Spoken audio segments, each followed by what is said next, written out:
Beautiful Urdu stories کے ناظرین السلام علیکم دوستو، میں ہوں آپ کا اپنا یاسر علی اور آج میں آپ کے بچوں کے لیے انتہائی دلچسپ اور سبق آموز کہانی لے کر حاضر ہوا ہوں۔ امید کرتا ہوں آپ کو یہ کہانی بہت اچھی لگے گی، تو چلو ویڈیو کا آغاز کرتے ہیں۔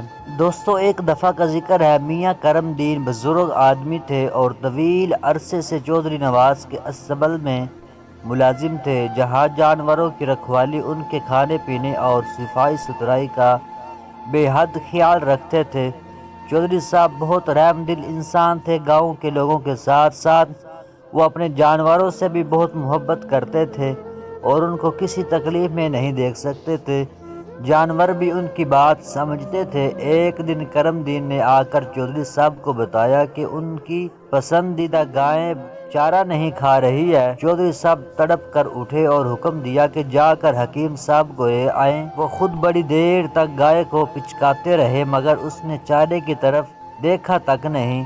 اس دوران حکیم صاحب بھی پہنچ گئے۔ انہوں نے گائے کا مکمل معائنہ کیا اور بتایا کہ وہ بالکل ٹھیک ہے، نہ جانے کیا وجہ ہے۔ حکیم صاحب نے کرم دین سے سوال کیا، تم تو جانوروں کا بڑا خیال رکھتے ہو، آج کوئی اور تو جانوروں پر مقرر نہیں تھا؟ کرم دین نے کہا، جی ہاں حکیم صاحب، آپ بالکل ٹھیک کہہ رہے ہیں، آج مجھے جانوروں کا چارہ لینے منڈی جانا تھا۔ میں نے دوسرے ملازم مراد سے جانوروں کا خیال رکھنے کو کہا تھا۔ حکیم صاحب نے فوراً مراد کو بلوایا اور اس سے پوچھا، تم جانوروں کی دیکھ بھال کس طرح کرتے ہو؟ یہ گائے چارہ نہیں کھا رہی، تم نے گائے کے ساتھ کوئی مار پیٹ تو نہیں کی؟ مراد بے وقوفوں کی طرح منہ کھولے سوال سمجھنے کی کوشش کر رہا تھا کہ چودھری صاحب کی غضبناک آنکھیں دیکھ کر اس کی سمجھ میں حکیم صاحب کا سوال آ گیا۔ اس نے گمگمائے ہوئے لہجے میں کہا، جناب میں جانوروں کو چارہ ڈال رہا تھا کہ اچانک گائے نے مجھے ٹکر مار دی۔ میں بچتے بچاتے گر گیا۔ میں نے فوراً چھڑی اٹھائی اور دو چار اس کی کمر پر لگا دی۔ چودھری صاحب نے ہاتھ بڑھا کر پیچھے سے مراد کی گردن پکڑ لی۔ حکیم صاحب نے مشکل سے انہیں ٹھنڈا کیا اور مراد سے کہا، بیٹا انسانوں کی طرح جانوروں میں بھی عزت نفس کا مادہ ہوتا ہے، وہ تم سے ناراض ہے اس لیے چارہ نہیں کھا رہی۔ مراد نے سادگی سے کہا، حکیم جی گائے نے پہلے مجھے ٹکر ماری تھی۔